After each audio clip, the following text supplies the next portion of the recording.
tăng cười rồi tăng cười tăng tàn nói chung ok yên khởi đáy đó giờ khô lông nó lo lại yên thế ạ anh tay chút đến đây à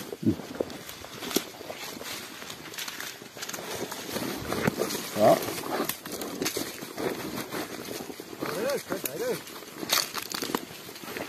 tốt chưa hả tốt chưa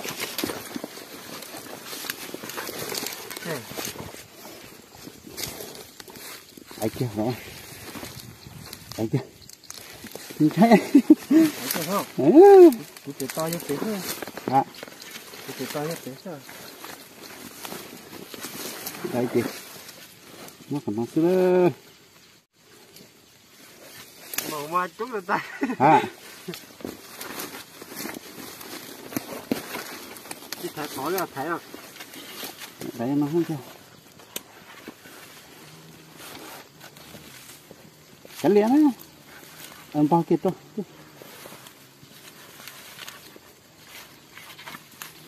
khởi đấy ra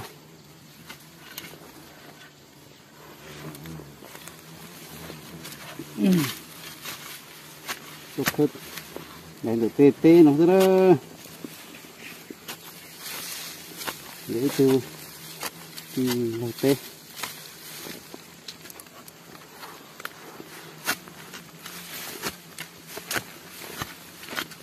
thế thì chơi gì ạ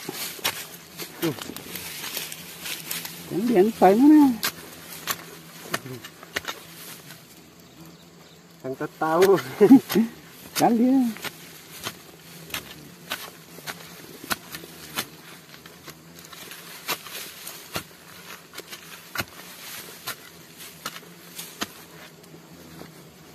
khó hầu vậy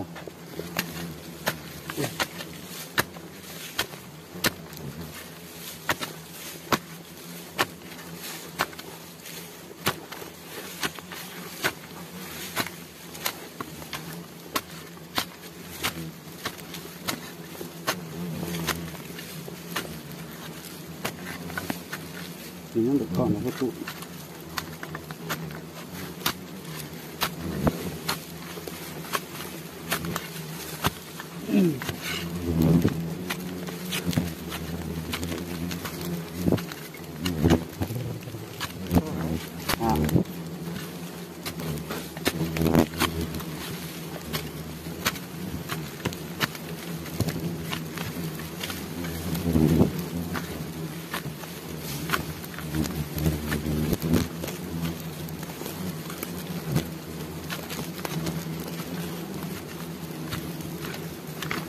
nó đi không?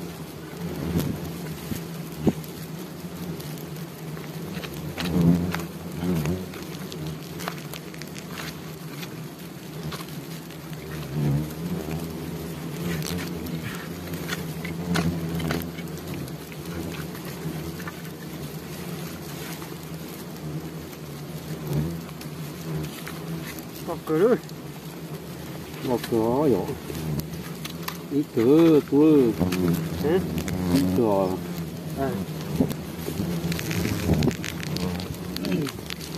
tăng cửa nữa được cái trên ca kia cái số lượng đó nằm con này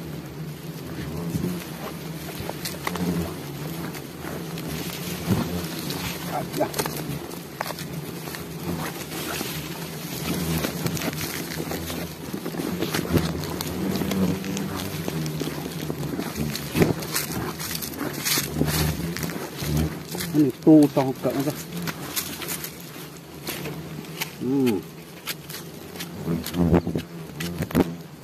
tăng cười rồi tăng cực ô tăng tàn nữa chứ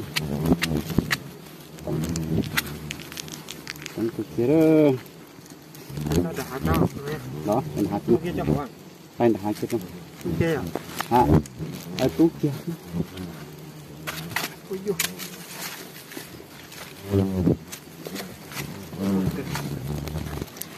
tăng cứ giờ tao lúc cổ ly kia cổ ly của ít nó hẹn lo vậy cho lúc tuổi còn gì lắm hẹn lố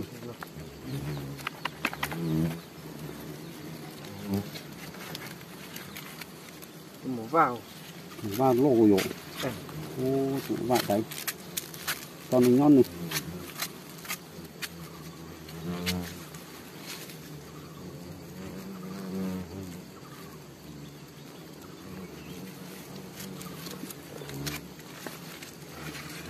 cái đã phải khơi nghe rồi cái gì có cái kìa cái này à mình cắt con cá ăn con cá đứt con cá đứt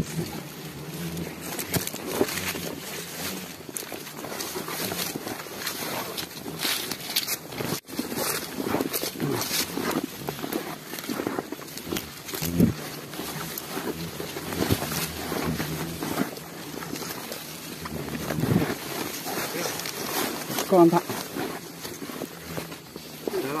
thiện thằng tôi tự được nó đang từ còn tê cũng ngồi đánh nó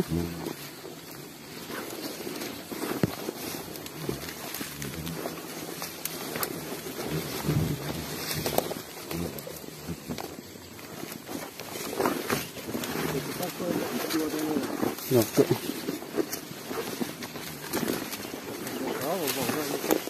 được có cái tiền gì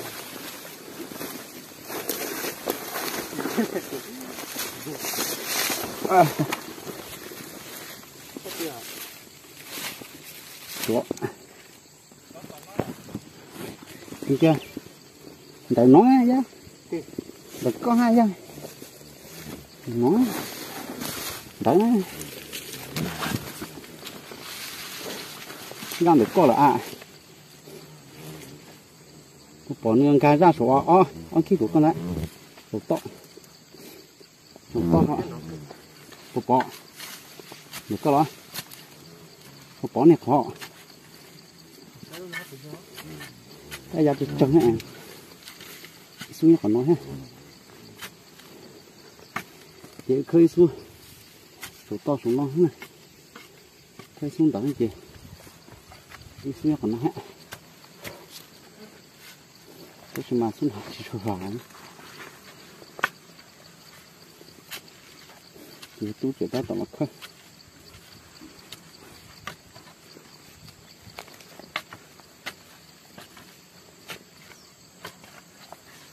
nhưng cái kia còn tao ta tao đây đó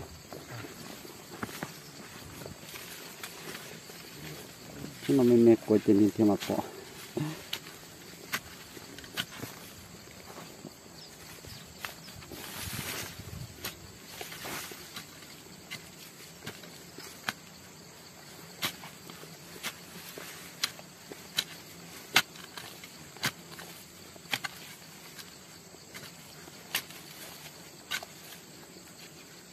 bỏ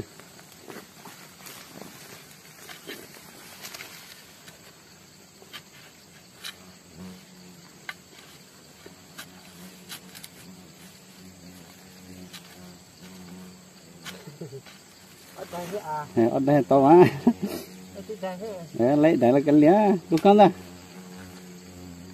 chỉ có hết ta đó tới để lấy ít cơ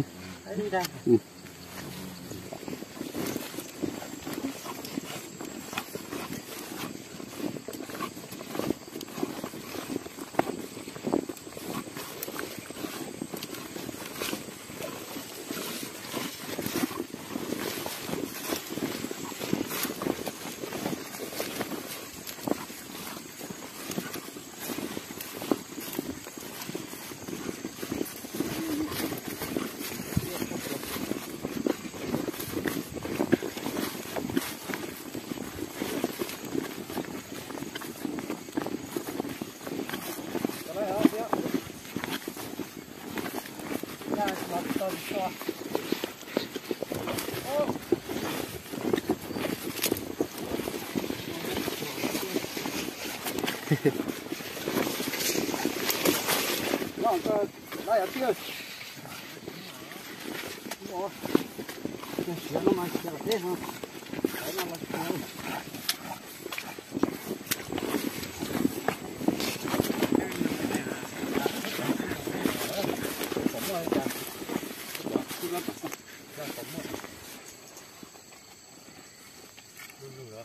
sao? Phừ chứ Nó chê. muốn ta xui thế mà xỏ ta lên rồi Một cái.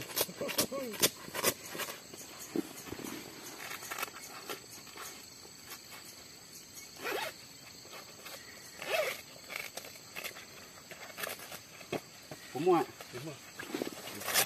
nó khí ta cho chỗ cũ Ai da. Hai cái. Ô. Hai cái đấy.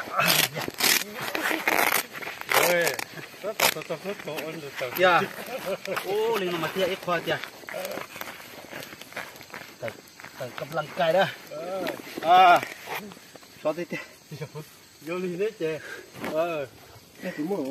Làm mùa. Nãy giờ đấy thôi mà. Chả nói chê luôn chị. Sai luôn. Làm là hứa. Đấy chưa. Nó nói dục khí vui lấy vui dạ. Hay chưa. Chưa. Chẳng tôi bảo. Dạ. Cái gì hạt bát can cười dạ. Apa kan ke dah siapa? Toke. Hoặc thật. Cái mót thọc ta tu thế. Thật cu lịch cu hiểu. Hay thiệt thiệt. Tôi mà sao kìa.